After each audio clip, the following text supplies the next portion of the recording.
Hello there, this is Elena again and my channel Enough. Today we're gonna talk about KGB. If you never heard of this abbreviation, I'll explain you. So what is KGB? KGB, it's from Russian abbreviation KGB, Комитет государственной безопасности.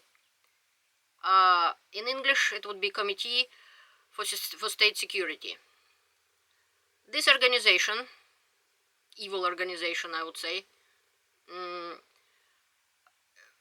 was very active in USSR, and basically it has lots of different names in the past, about 6 different names.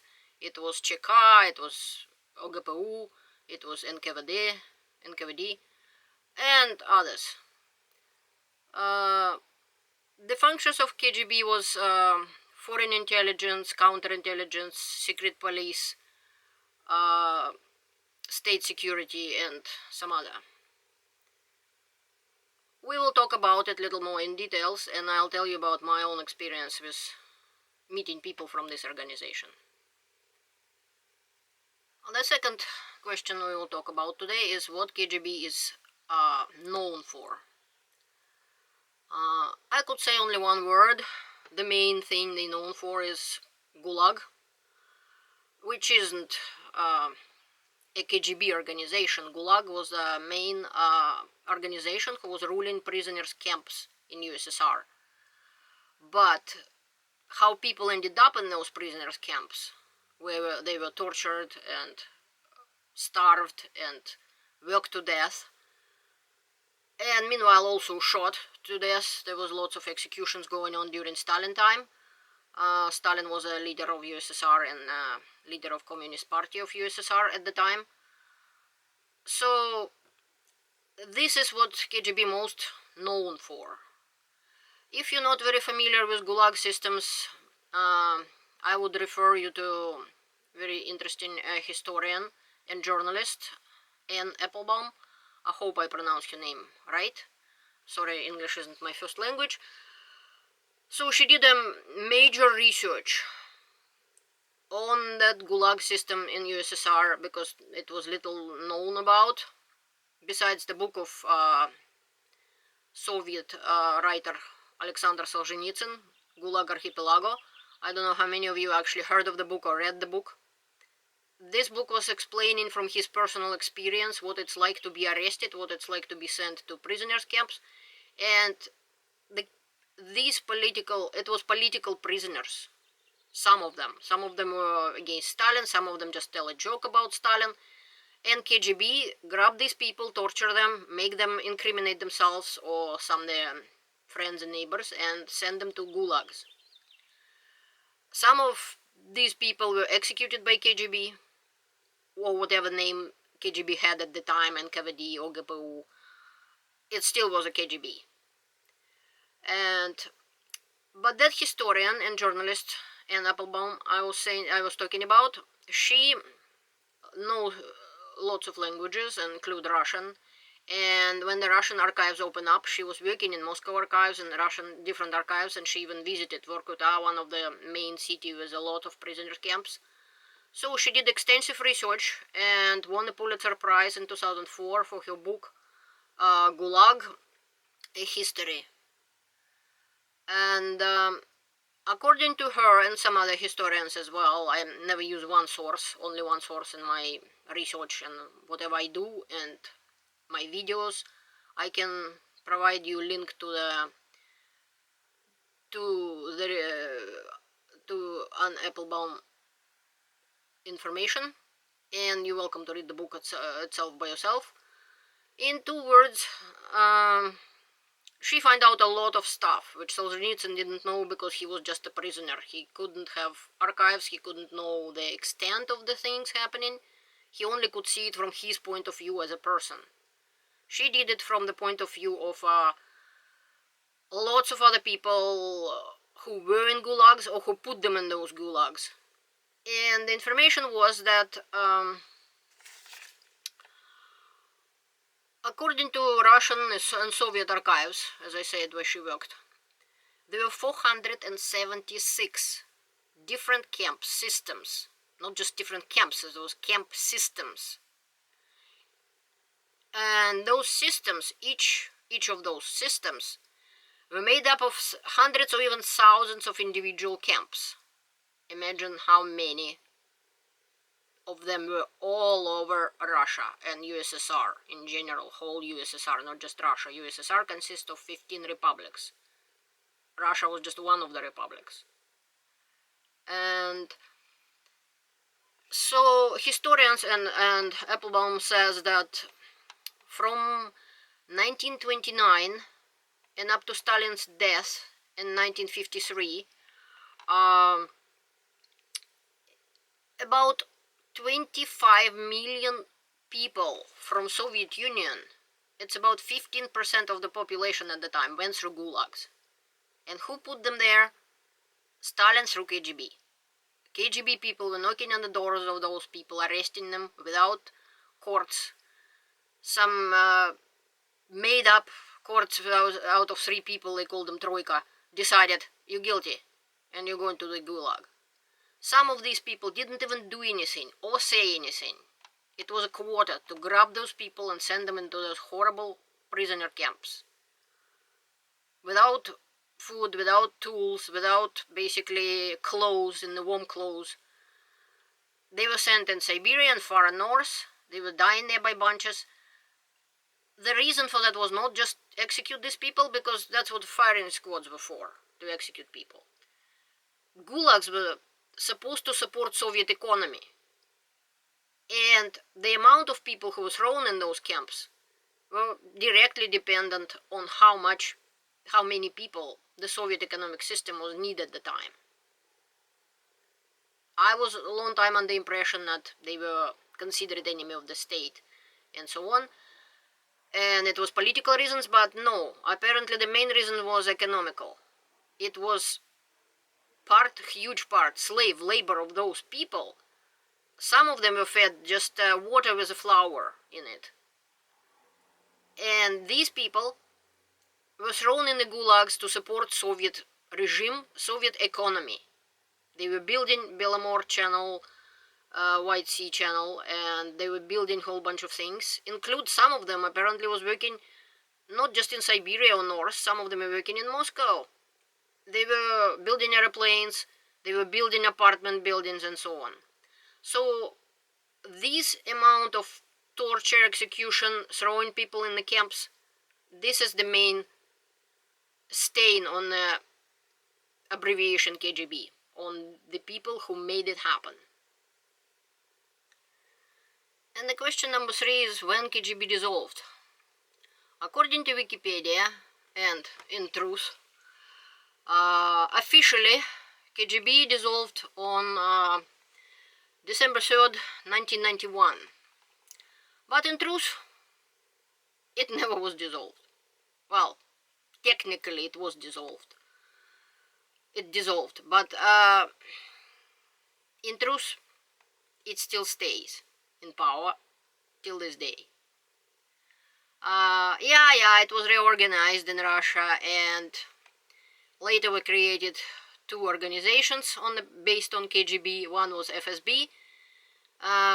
It was called Federal Security Service, and another one called SVR, Foreign Intelligence Service. But in reality, the murderous organization KGB still stay to this day. And even in some countries or territories which isn't accepted by the world, didn't even bother to change the name KGB. Belarus, for example, has KGB. South Ossetia, that created by Russia unrest in Georgia, which they called independent country. And I think Transnistria, not sure about the last one. So some of and each of republics of USSR has its own KGB, and different secret police was created, has been created in different countries of Warsaw Pact and so on, the German Stasi and so on. But today we're talking about KGB in Russia, or whatever it's called now, FSB. It's still KGB. It's still the same murderous organization. Let's talk about my experience with meeting people from KGB. I lived in USSR, and I was grown up enough to know what's happening, and I even worked in the USSR later, but it was after KGB officially dissolved. And boy, I remember in 1991 how happy Soviet people were. It was a sign of freedom that KGB dissolved. We were happy. We thought it's freedom. The evil organization is no more. We were mistaken. Badly mistaken. In the 80s, in the end of 80s, 90s, beginning of 90s, before the KGB dissolved, of course, I was a student of university in Volgograd, 1 million people city. It's 1,000 kilometers south from Moscow. It's a huge, huge city, and at the time, perestroika, glasnost, you heard these words before, and during Gorbachev time, people started to feel freedom. We thought it is freedom. And some foreigners started to come to visit USSR. Russian people were interested. They were happy that we opening up now, that we're going to be the part of the world. Even Russians, still Soviet people, not just Russian people, still felt suspicion, because we were told for many years that foreign people are our enemies. They wanted to destroy us. Even in fact, it was complete opposite. And KGB, of course, couldn't allow Soviet people just come and talk to the foreigner. If you live in any free world, country of free world, like Canada, United States, European countries, can you imagine that every person, every foreigner who come into your country only will be allowed to talk to special people approved by the government to meet foreigners? I doubt that.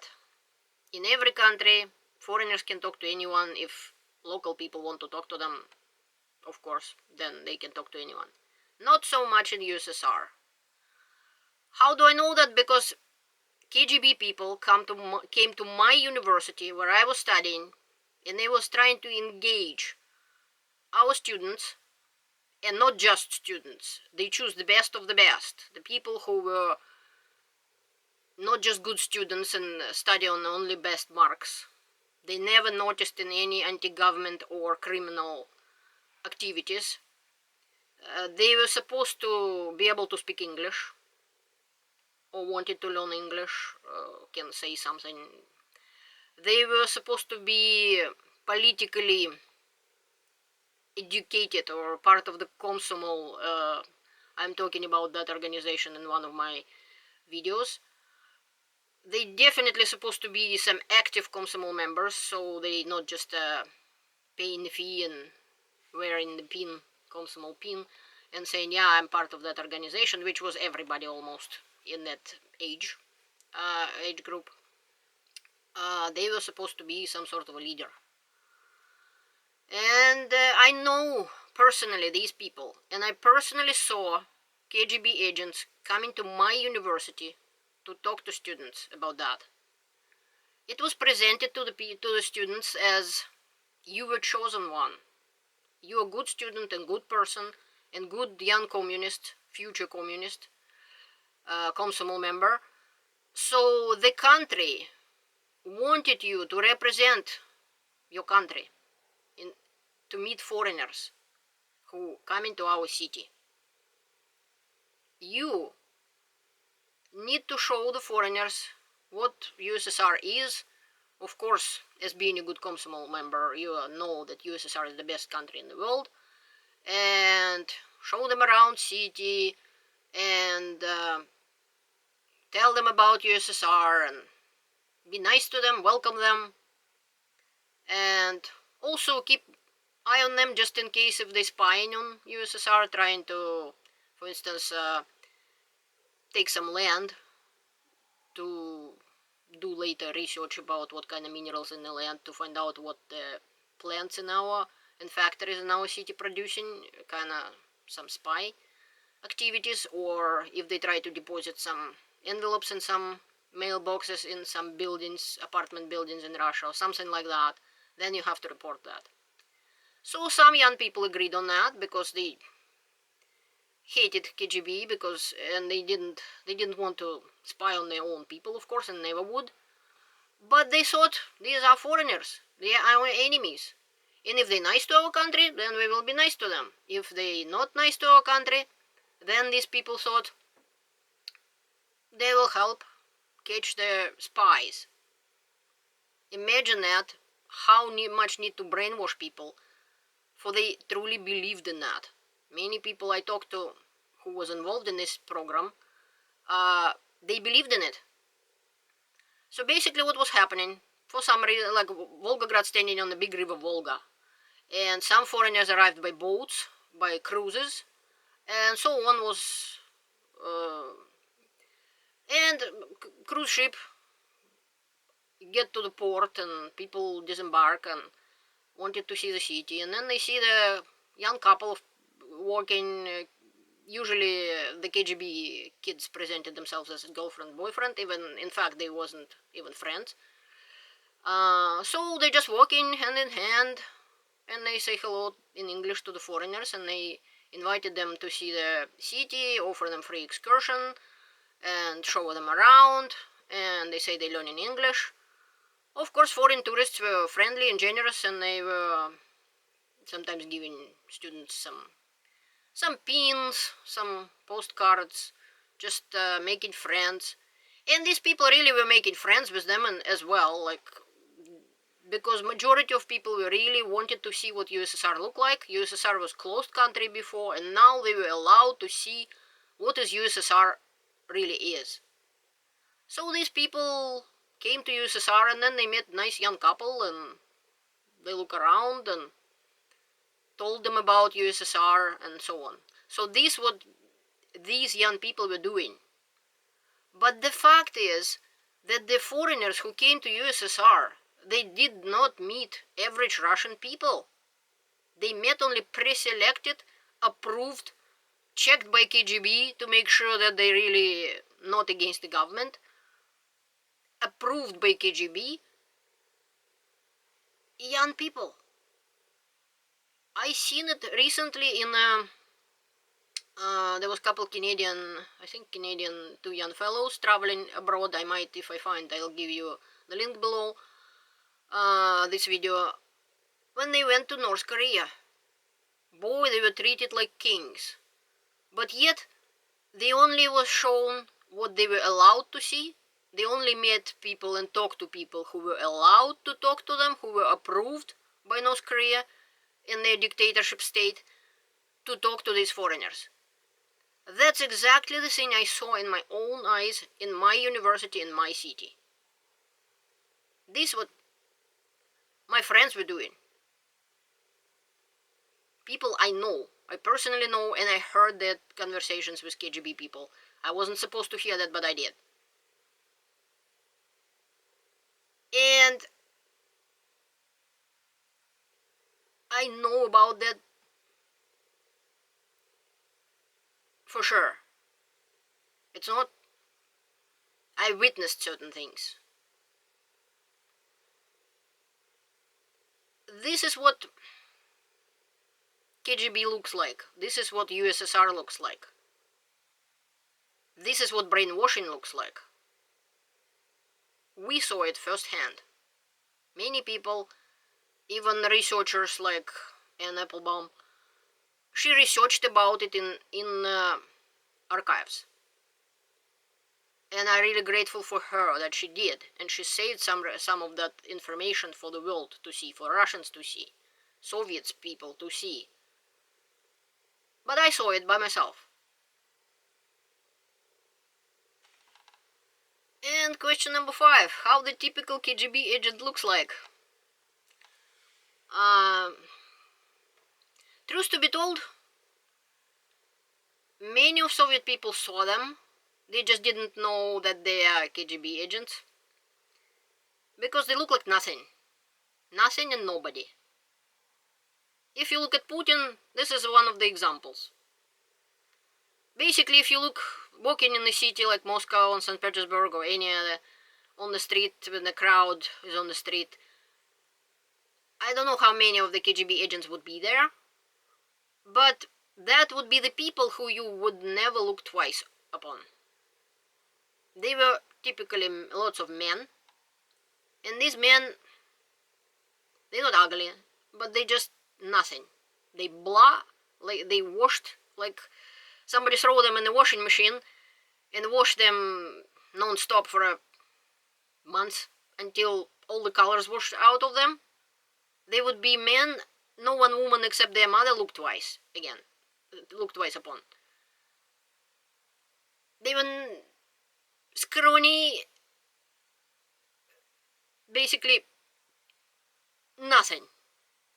Maybe that is why, this part is pure speculation, I have to warn you, I'm not psychiatrist and psychologist, and this is my opinion about, I don't know, 6 people I saw, maybe more, in the past. Basically, they would be short, scrawny, nothing, blah, in every way. Not necessarily looks, I don't judge people by the looks. I met lots of people of different looks, and people have either brain, or looks, or charisma, or kindness, or anything in them to attract people to them. These people didn't have anything. There was nothing. People wouldn't care to like them. People wouldn't care, women wouldn't care to look at these men. That is why, probably the reason why those human garbage went into KGB, for power. They wanted power. They wanted to have secret power over people. That's a fault of their character. I can understand that probably there were a few who were actually thought that they fighting spies and they defending their country, and they were actually decent people in many ways. And actually they were. Some of them even was helping dissidents, which people who were against Soviet regime. I can't say that all KGB was there, I don't like generalizations, but the one I saw was nothing. Nothing beside their little ID, like a little tiny book, which you open and there is their picture and information who they are, which say KGB on the cover. This book, little ID, would open them all the doors they want, and they had a lot of power. In my time, not as much as it's Stalin time, but to say no to KGB people, even in my time, was difficult. That's what people told me who I know and trust. And so basically, it was people with inferiority complex, I presume, or whatever it's called in psychology, who really wanted power. And wanted to manipulate people and squash people, and that make them insignificant pieces of nothing feel better about themselves. I don't see otherwise, except for a few people who actually believed in, actually did something good, even being KGB. I don't want to blame these people, but majority of them were insignificant pieces of nothing. As I said again, I don't judge people by their looks. If to say about KGB people, agents of KGB, I could describe them as invisible men. This would be the accurate description. The person you wouldn't notice. That was the whole point of them. So you didn't notice them. That's why I was talking about their looks. Is KGB back right now? Yes, it is. As I said, it never was gone. We thought, we hoped it was, but no. It could call different names, but they're doing and they're using all the same Soviet tactics which they used to do in the past, even in Stalin time. That is why I'm so astonished that many Russians don't even know their history. They don't know much about gulags, and Applebaum really underlined it in her speeches and in the book, I presume. I haven't read the book yet. I just found out about it recently.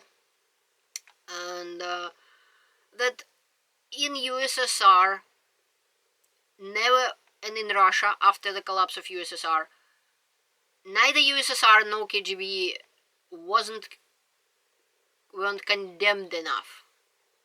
It wasn't explained to Soviet people, Russian people, and other people of USSR what kind of evil empire USSR was. Millions people died, got tortured, murdered in gulags, murdered during World War II, because of stupidity of Stalin, because of his paranoia, because of his henchmen, and because of his KGB. Yeah, people heard of it, people know somewhat, but at some point it became too much. We don't want to know that. And so was in the West, actually. And people simply in Russia and USSR, at least in the West, people know more about it. In Russia and USSR, people didn't know as much. There is no monuments to the Gulag victims. Not Gulag camps still closed. They preserve them, I think, in some ways, just because they probably thinking they may use it again, and I wouldn't be surprised if they will. And Russians simply don't know enough about their own history. That's why I'm saying to them, wake up. The totalitarian regimes, especially like Putin's, Stalin, Hitler, I can put him in the same line with them, because that's what he wants. He wants to enforce his power, and right now he's arresting people in Russia, his KGB people, I don't care how they call right now, FSB, arresting people for standing up for him, for just coming out on the streets, even with an empty piece of paper. They coming out on the streets and they getting 15 years in jail. That is why it's sometimes easy to say, why wouldn't they stand up? They do, and they did. But if they don't stand up altogether, they ended up in jail. They ended up in the future gulags. That is why there is no museums in gulags. There is no explanation. If there is something very insignificant and very little in Russia, people should know about it. People should be taught about it, for it didn't happen again. They did not. They did not. No, they did. It wasn't told enough. And Putin's lately, in his over 20 years in power, presenting Russians with their positive history, as Putin says. And he trying to blame Lenin, but not so much Stalin, because Lenin and the revolution of 1917 showed Russians that people can stand up and wipe out the government. They're trying to make Russia believe, no, all the Orange Revolution's paid by somebody else. People mean nothing. It's just somebody paid and that's what happened. It's not true, but this is what Putin wants Russians to believe. And that is why the Gulag history of those prisoner camps, people who died there, and horrible history, Russians didn't learn, or didn't learn enough. That is why they just right now thinking exactly like people in Stalin time were thinking. I'm a good communist, I'm pro-Stalin, I love Communist Party of USSR. Then Ivan is the bad communist. He gonna go to Gulag and I'm gonna get his apartment. Well, they both ended up in Gulag. They both ended up shot. And him, good communist, and Ivan, who criticized Stalin. The question is, you never know with totalitarian state on which side of the fence you will end up. In the Gulag or outside. Which wasn't that much difference, but it was difference. That is why it's important to know in every country the history of USSR and history of Gulags, history of Nazi Germany. history of many other totalitarian regimes. In my opinion, history should not be elective, it should be mandatory, and people in every country are supposed to know about that. That is why it should be done. To prevent, education will prevent people from repeating history, will prevent people from being brainwashed by propagandist channels like Russia Today and so on. Education. I see that way is the most easy and important. The most effective way it would be. So people should know political science, they should know critical thinking, they should be taught critical thinking, political science, and history. How it was, not how Putin wants it to be. I would like to tell you that another question we can answer for ourselves is what can average person do to prevent spreading propaganda, Putin's propaganda, for instance, in their country? I would recommend you guys to watch one of my videos about propaganda, but in a few words, first of all, I would say verify the information deeply. Make sure where the information coming from. Even if you find out it is existing source of information, it's not some sort of a obscure newspaper or a media you never heard of and nobody ever heard of. Make sure it's not connected to Russian government or anything like Sputnik, Russia Today, or anything like that. Make sure you even look who is directors in that company, who are they, do they connect it to Russia in any way. Another thing I can say, think logically. If something doesn't make sense, it doesn't make sense. Don't let you believe that only some smart people or educated people could deal with politics. It's not true. Don't believe that nothing can be changed. It isn't true either. That's how all free countries get their freedom, because they fight for it, because they educate themselves and they fight for it. Another thing is educate yourself, as I told you earlier, that education is very important. This can prevent KGB. This can prevent USSR happening in your country. And also very important, if you're not sure 100% where the information came from and it's 100% sure it's true, you didn't research it enough, you're not sure, even if it come from your friend or something, somebody who you know, don't spread it. That's what people did in Facebook sometimes. It was bad idea because they looked at something, it seems legit or something which touched their soul in some way. Click, spread, share. Not sure, don't share. Many things isn't true. Whatever you sometimes believe in, even some innocent things about bees dying and this and that, you think, oh yeah, verify it. If it isn't true, don't spread it. At least it will stop lies going on and wouldn't help to spread out the Russian propaganda and Putin's propaganda and KGB's propaganda. This is important. Whatever happening in Russia right now, whatever Russia doing to Ukraine, the aggression is happening there. It almost happened in the United States. Not up to this extent, but totalitarian regime almost took power in the United States. I'll make another video about that, I don't want to talk about it now. But it happened in some other countries too, in the past. It happened in Germany, intelligent, educated country. So nobody immune to that authoritarianism. No one country can say, well, it's never gonna happen in my country. you don't know that. That is why educate yourself. This is the only way to know what is right. Good luck to you. Thank you for your attention.